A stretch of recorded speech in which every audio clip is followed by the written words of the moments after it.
don't want to be involved with it, but I do respect the fact that it's going to do big numbers.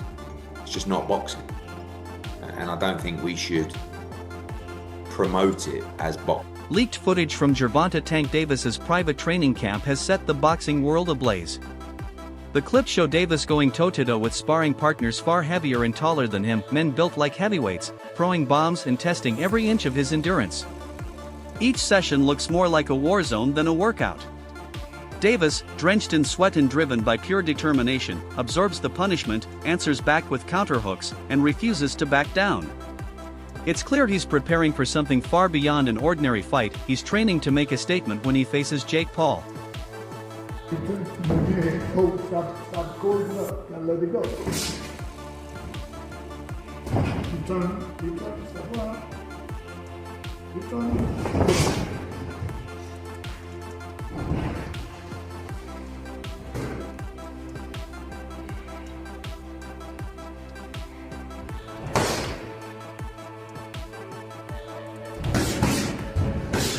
Observers inside the gym describe these sessions as brutal and deliberate.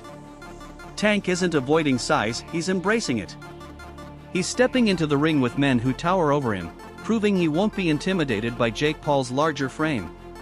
Sources close to his camp say these heavy sparring partners were handpicked to push his limits, to toughen him up and destroy the narrative that he can't handle bigger fighters.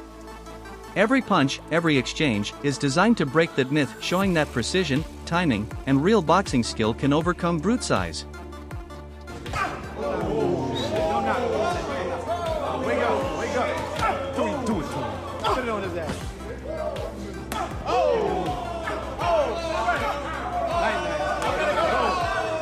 For weeks, Davis has been seen working exclusively with power punchers, sparring partners who outweigh him by 30, even 40 pounds. Each round is a test of timing, reflex, and grit.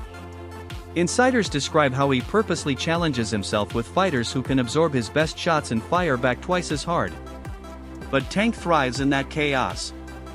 He's sharpening his strength, his counterpunching, and his adaptability. This isn't just preparation, it's transformation.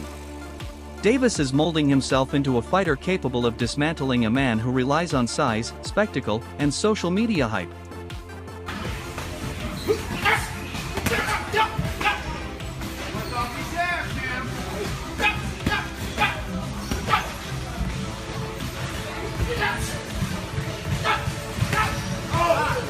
Jake Paul, meanwhile, has built his career on controversy and control. Every fight he takes is carefully crafted, never random, always calculated. He selects opponents that bring headlines, intrigue, and just enough danger to make people doubt him. It's a formula that keeps the world watching. Whether it's a mismatch in size, skill, or experience, Jake knows how to balance the risk to his advantage. That's what makes his fights addictive. Fans sense the danger, yet they also recognize the manipulation, a constant push and pull between control and chaos. Jake doesn't just fight for victory, he fights for attention, for dominance in both the ring and the narrative that surrounds it. Guys, what's the key to having a fight that's exciting? Because when you look at one corner, you're like, that guy can't be beat. And you look at the other corner, you're like, that guy can't be beat. And they're about to fight. It just feels like Jake Paul is always picking fights where he has a massive advantage. Like now he's fighting Gervonta Davis, who's, I don't know how much smaller, but probably close to like 80 pounds smaller, which is a crazy, significant weight advantage for Jake Paul. Now, you have to also look at the other way. Gervonta has a crazy advantage over Jake Paul. He has incredible amount of skill, more years of training, and for sure, pound for pound, he would mop the floor with Jake Paul. But this is what makes the fight exciting. And two guys fighting, and we don't know who's gonna win. Guys, what's the key to having a fight that's exciting? So when you look at one corner, you're like, that guy can't be beat. And you look at the other corner, you're like, that guy can't be beat. And they're about to fight. Somebody's about to say go, and these guys gotta go at it. So that's what makes a fight exciting. So this is kind of that. Because if they were the same weight, none of us would tune in. We'd be like, this is just a punching bag for Gervonta. It doesn't make the fight exciting. But because Jake Paul is so big, so much bigger, it makes the fight. Veteran promoter Eddie Hearn has voiced strong criticism of this matchup, calling it a dangerous spectacle that crosses the line between sport and entertainment. Hearn argues that boxing was built on honor, discipline, and competition, not on manufactured drama or social media theatrics. The sheer size difference between Jake Paul and Gervonta Davis, he says, exposes how uneven this fight truly is. Davis, a natural lightweight known for speed and accuracy, is stepping into the territory of a man much heavier and physically stronger. Hearn warns that when boxing prioritizes viewership and profit over fairness and respect, it risks losing its very soul. To him, this fight feels like a performance, not a contest. A commercial event dressed in gloves, where the story matters more than the sport itself. That there was a chance that Jake would fight in November. I think, wasn't I the one that broke Jake Paul against Gervonta Davis 6 months ago or something? I knew that they'd agree that deal. I didn't know they were about to announce it then, but I did know that they'd agreed that deal previously. So I don't like it, if I'm honest. I mean, I think we need to really differentiate between boxing and an entertainment concept, and that's what that is. It's a freak show, it's entertainment, it's a lightweight fighting a cruiserweight, you know, with, I don't know, is it bigger gloves and certain minutes per round, I don't know what it is, but, you know, I understand the market and I understand this freak show shock kind of the world mentality of people potentially tuning in. Is that a step too far? Maybe. I mean, I hated Jake Paul against Mike Tyson, but it did massive numbers. I hate Jake Paul against Gervonta Davis. It'll probably do massive numbers. So that's when you really have to differentiate yourself between, just because you don't like it doesn't mean it isn't going to do good business. Now, whether you want to be involved with it is another kettle of fish. I don't want to be involved with it, but I do respect the fact that it's going to do big numbers. It's just not boxing. And I don't think we should promote it as boxing. In the meantime, then, Eddie, where does that leave you with Anthony Joshua? Are you exploring other options for the end of this year, or are you still looking at that fight for the beginning? Yeah, no, we're not interested in the Jake Paul fight right now. After that, I mean, like, you know, we're not going to wait around till November. Is it November or December, whenever it is, and see how he gets on. I mean, if he gets chinned by Gervonta Davis, we can't exactly make the Anthony Joshua. Former champion Paulie Malignaggi offers a more grounded perspective. He calls the bout a show, not a sport. In his eyes, there are no official stakes, no ranking changes, no title implications, no real consequences. He reminds fans that what they're watching is closer to a modern exhibition than a sanctioned professional contest. Malignaggi acknowledges the entertainment value but warns against confusing spectacle with authenticity. People should enjoy it for what it is, he says, but don't mistake it for real boxing. His words echo the frustration of purists who fear that boxing's integrity is being diluted by viral fame and influencer culture. Yet, as Paulie admits, this is simply where the business has evolved, where personality and marketing now rival belts and legacy. Guy, when I watch it, I don't. I just think he's fighting opponents that, you know, are not with it anymore or are too small for him or whatnot. But in this situation, it is an exhibition. So you've got to keep in mind that this could be set up. This could be like WWE. This one could be set up. I don't know. I'm not saying it is, but this is not a sanctioned fight, champ. This is an exhibition. And an exhibition means you cannot bet on it. You cannot bet on the result. If you remember, this is why they changed the Mike Tyson fight from an exhibition to a real fight, because they realized, you know, an exhibition, you could stage it and they couldn't take bets on it. So this is an exhibition. There is no betting on it. So that means, I'm not saying people are going crazy with the opinions, who's going to win, who's going to lose. You don't know what size gloves they're going to wear. You don't even know if they're going to stage the whole thing, because this is something that, as an exhibition, it's not illegal to stage it. So I think this could be all kinds of crazy, wacky stuff. This is a bit of a circus, in my opinion. Who would you think should win that fight? Would you think that Davis should be able to get in there, even though the size did 100 pounds? Do you think he should be able to do it? If they don't stage it and don't kind of set up a sort of a mild sparring session, I'd say Davis has a chance. Depends on the size of the gloves. Because here's the thing, Jake is probably 100 pounds bigger than the guy. You know, that's a lot of weight, Carl. You know, you've been in a boxing ring, that still counts. And if you make the gloves small, Gervonta could technically hurt Jake even if he hits him. But the problem is, the gloves are small. Jake could also hurt Gervonta because Gervonta's so small. Gervonta's so much smaller than him. You know, so you make the gloves big, and then really, who's got that advantage? I don't know. You know, technically Gervonta's a lot better boxer, but he's so much smaller. I've stood next to Jake. Jake's a big guy. it's like I said, it's a bit of a circus freak show, and that's why I don't put it out of the question that this exhibition could be a bit staged in the ring.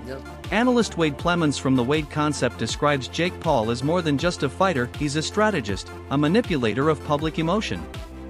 Jake doesn't just throw punches, Wade explains. He plays chess with fame. Every tweet, stare down, and headline is part of his larger plan. He pulls his opponents into his world, feeds their pride, and offers rewards too big to refuse. That's exactly how he lured Gervonta Davis into this fight, with the temptation of record-breaking attention and massive paydays. Jake knows how to weaponize ego and money, turning every bout into a viral storm. To him, the real victory starts long before the first punch is thrown. It begins when the world can't stop talking about him. Also, and again, Jake's only been boxing for 5, 6, 7 years now. It isn't necessarily far-fetched to try to have his own advantages when trying to fight other boxers that have been far more experienced than him. But this one's a little too much, right? This one is crazy because of the massive weight difference. It doesn't make a ton of sense. But again, as far as a sport fight is concerned, I want to make sure I make that clear. Again, this is not me hating on it, because I do think that both guys have been very upfront with what they're doing in this fight and what their goals are with these kind of events. But the narrative Jake's trying to create is if this is like proving anything for him fighting a real fighter when Gervonta is so much smaller than he is. It'll prove something in the fact that Jake is willing to put on great events, but it won't prove anything to the people that are asking him to fight a real fighter. I will say though, if Jake goes out and flatlines Gervonta, the casual audience that will say Gervonta smokes Jake completely and utterly, like it wouldn't even be close, that will change their minds a little bit. Not the people that know boxing, but the people that are going to watch this, the casual viewer that know the name Gervonta Davis and know the name Jake Paul. If he is to compete with Gervonta at all or look good in that fight, people will in some way accept that. Or they'll do the other thing where they just say the fight's rigged, which has never been the case, but you get what I'm saying. What Jake is doing is trying to convince a casual audience that he belongs in the ring with bigger names. He's able to hurt Gervonta at all, that might actually do it. Despite the media circus, Gervonta Davis remains laser-focused. People inside his camp describe him as calm, disciplined, and mentally unshakable. His training has been relentless, countless rounds with heavier sparring partners, endless drills for defense and endurance. Reporters who've seen him at press events note how composed he seems, unbothered by the noise surrounding Jake Paul's theatrics. For Davis, this isn't about headlines or fame. It's about legacy, about defending the purity of boxing against those who treat it like a stage act. He's fighting not just for victory, but for respect. Every jab, every counterpunch, is his way of reminding the world that true boxing comes from discipline, not drama. In the press conference, and you can tell, you can just look at him and tell, like, no, this dude he's gonna get this money for sure, because there's so much money out there to be had. But Jake Paul better be not playing around, man. Not get cute, not play any games, don't hit him in the back of the head, don't rabbit punch him, don't do any of that stuff, man, because Mike Tyson, first of all, Mike Tyson, a lot of people think Mike Tyson was pulling punches on Jake Paul, and a lot of people think that Anderson Silva was pulling punches on him too. You're not gonna have a little Gervonta out there pulling punches on you, man, if you're out there playing games. So, I don't like the fight at all.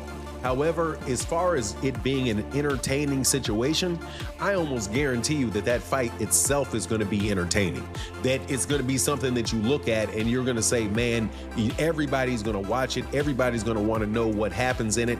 But at the same time, it's kind of like what people think, when you see a car crash. Like you're driving down the road and all of a sudden the traffic gets heavy and you're like, man, I'm going to be in traffic for a long time.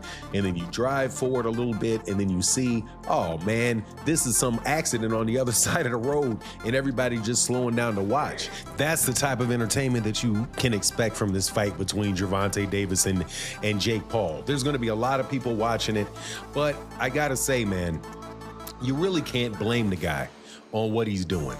And there's a lot of criticism flying on Gervonta Davis. It's not Gervonta Davis's fault that boxing took this turn.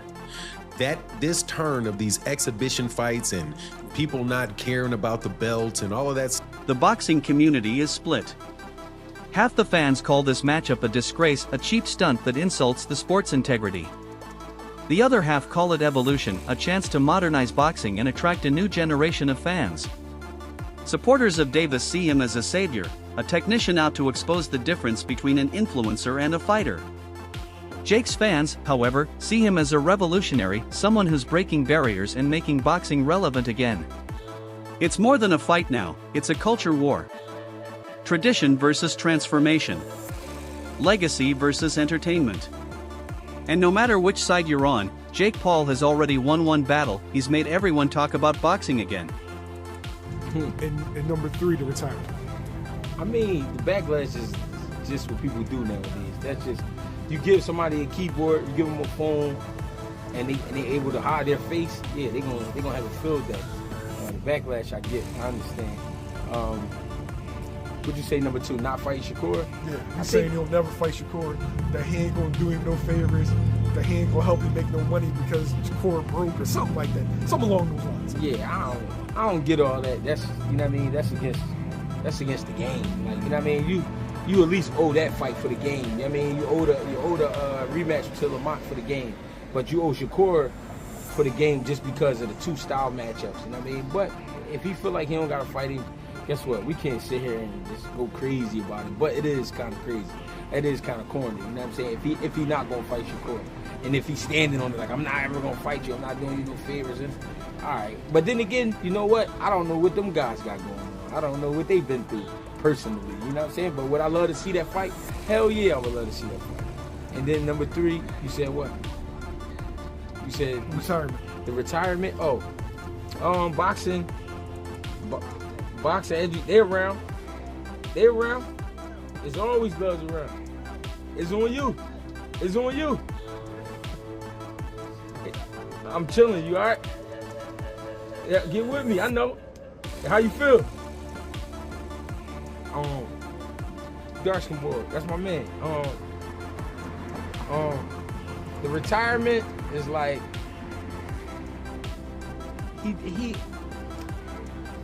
he done a lot in his career, right?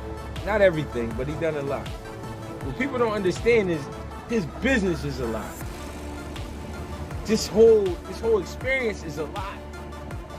The shit these fighters go through is hard to explain. It's hard to explain because people, they can't see it, so they can't understand it. But it's stressful to the fighters because they coming from just getting ready to fight in the amateurs, being prepared, going out there, win, get it done, celebrate, all right, we back to the next camp.